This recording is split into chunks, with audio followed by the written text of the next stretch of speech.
Hey there, it's Matt from Mac Design Studio. I'm here to try and do my first video tutorial.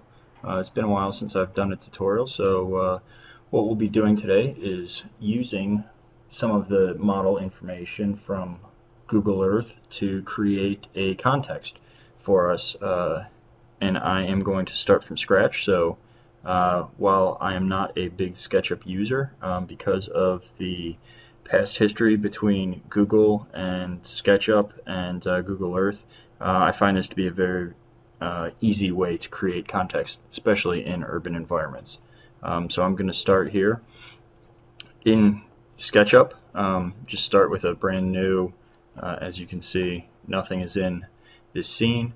But the first and the key part of doing this is to add a location in SketchUp by going to geolocation, add location. And so what this does is this essentially is telling your model where in the real world your site actually is. So what I find to be the most helpful is to try to cast as large of an area as I think I will possibly ever need, and then try and go a little bit larger than that. So this is going to be about the extent of my site, my context, everything that I'm probably going to need. So I'll go ahead and get that within this white boundary box here, and then I'll go select region. See, if I needed to, I could go ahead and make this smaller, but I'm going to try and grab as large of a swath as I can here, so I'll hit grab, and after a couple minutes of computing, you'll see that it actually takes that Google Earth image, puts it right on top of my origin. And the nice thing is actually it comes in with Google Earth terrain. If you can see that, I'll turn off just the plain snapshot. And if we got down here, you can start to see a little bit of contour and context of the terrain, which might be helpful for you. So if you deal in a lot of mountainous regions, it could be a good way for you to start getting some contours and some site context there for you. So I'd like to do all of my importing pretty much from the top view and in the plain flat snapshot. So we'll do it that way for now. But we are now ready to get started. So the first thing that you need to do is pull up sketchup.google.com/3D warehouse. This is actually where a lot of the models that people will make will be uploaded. So I will go to and type in University Circle. Helps if I can spell. Cleveland, Ohio, which is where this site actually is located. And so I'll just grab, I don't know here, we'll grab the Mocha building. And it doesn't really matter which one you grab first, because the nice thing is it's got this map feature, and this is something that I found to be very, very critical here. So I've got the Mocha Cleveland building, which was actually completed by Farshid Musavi, right at the intersection of Euclid Avenue and Mayfield Road, you can see. But all of these other dots around here, the blue and the gray dots, are actually other buildings that I can actually select and see, and all of these have been geolocated. This is going to be incredibly useful for what we're going to do here in just a minute. So what I will do is I will take this and this Mocha model. It's going to be the first thing that I put in, and I could actually download it as a SKP file, the standard SketchUp file, or KMZ, which is going to be our Google Earth file, or the zip file right here. So what I'm going to do is actually download it as a KMZ file, and Sure. Um, oh, but go ahead and download that again as a KMZ file. And what you'll see is that because of the geolocation of the person who made this model, as well as the geolocation that I have just created for my model, I'll actually be able to import that directly to where it needs to go. So if I go to File, Import, and then under my downloads you can see I have Mocha Building and Site. If I go ahead and open that, there is the Mocha building as designed by Farshid Musavi. I can continue to go through, and what I'll do is I'll go back to this map, and what I tend to like to do is try and find some of the buildings. I'll go ahead and click on it, and then right click, open in a new tab, so that I will do just a number of these kind of very quickly, which allows me the opportunity to keep myself somewhat organized, because as you start downloading a lot of these files, you can probably guess that you will get a little confused.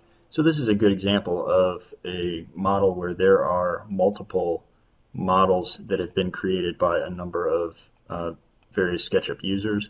I tend to like to try and use the blue dot, which has been awarded by the Google, I guess, people as a better model than some of the others. So if you have this opportunity, I generally tend to download it with the blue dot. But as you've seen, if it doesn't have a blue dot and it's a building that you need, that's going to be a good opportunity for you to save some time. So I'll go ahead and download a bunch of these and pause the video here for you so that you don't have to watch me do this. And we'll be back in just a minute. And I'm back. As you can see here, I have downloaded a number of various buildings that we'll be using for this site. I haven't gone through and renamed any of them. I found that this tends to be just a little bit of a waste of time. Because I'm using the KMZ file, I don't need to necessarily know what the name of all of these buildings are, but as a general housekeeping and to keep myself organized, way to go, what I'll do is I'll keep a folder that says in SketchUp or already used, and as I go through and add a bunch of these buildings, I will go ahead and see that I'll put it in there as a way to know what I have gone through and what I haven't, in case I need to stop for a little bit or my file crashes or anything. I kind of know where I am. So I will go ahead now and just start plugging away and start importing a bunch of these files, and you can see every once in a while you'll get something that says that this model is more than 1,000 meters from the origin, and that will cause a little bit of issue if you try to put this back into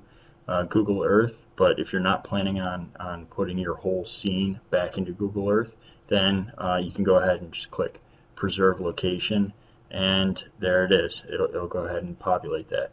The interesting thing to note is that you can actually do a couple things with this.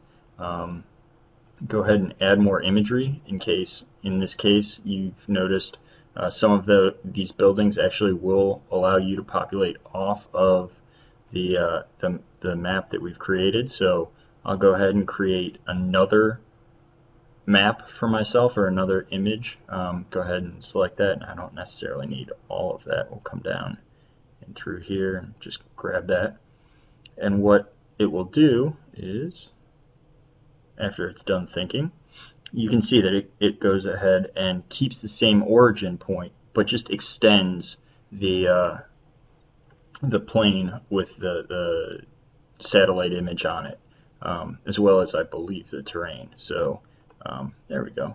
You can see that I've done this before, and so I like to kind of give myself a little bit of room here for these types of extents, but then I'll go ahead and turn that back off. Um, and then the nice thing about this is it just allows you to see if you're actually placing this building exactly where it should be. But again, because it's geolocated, should be the case. So let's go back to top view, and we'll continue. Hopefully I will be able to speed this up, and we'll just continue. Unfortunately, you cannot select multiple files to import at the same time. I mean, it'd be great to just capture them all, you know, shift control or shift click and be able to select them all. Unfortunately, that's not the case. Just did that one, so we'll put that in there.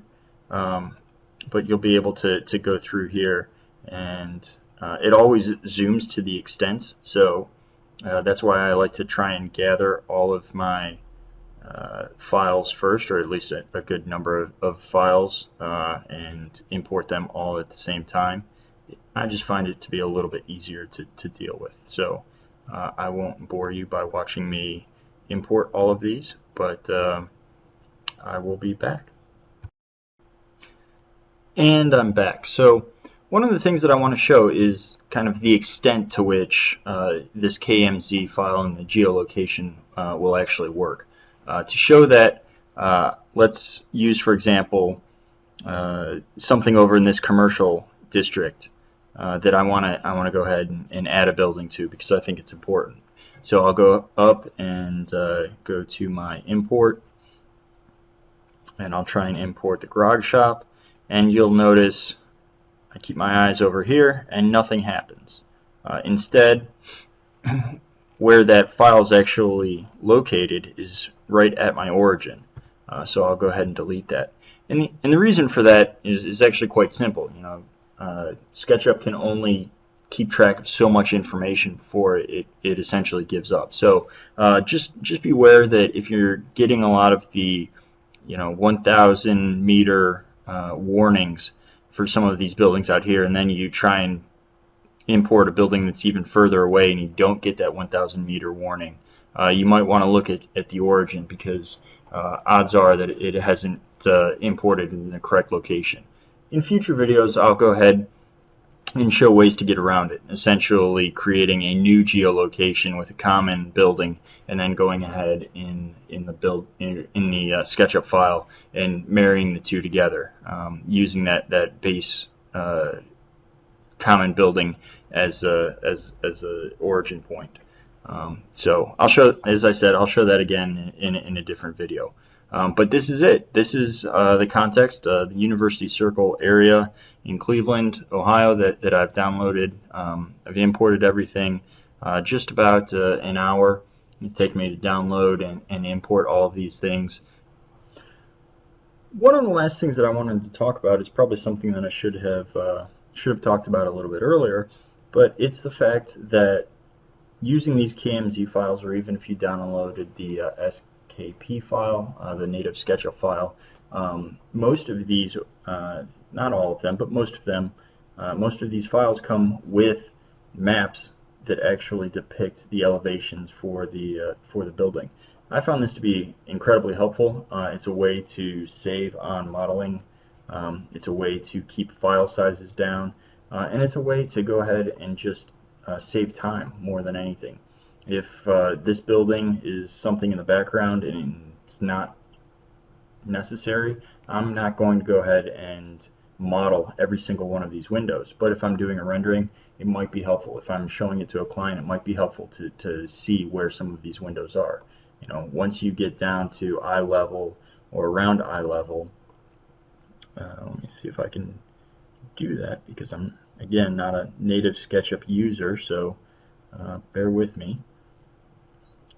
But I can pan around this area and understand what some of the context actually looks like. So I'll pan back here, and so in this area I can really understand where the windows are and things like that without having to have them modeled. So I found it to be fairly helpful.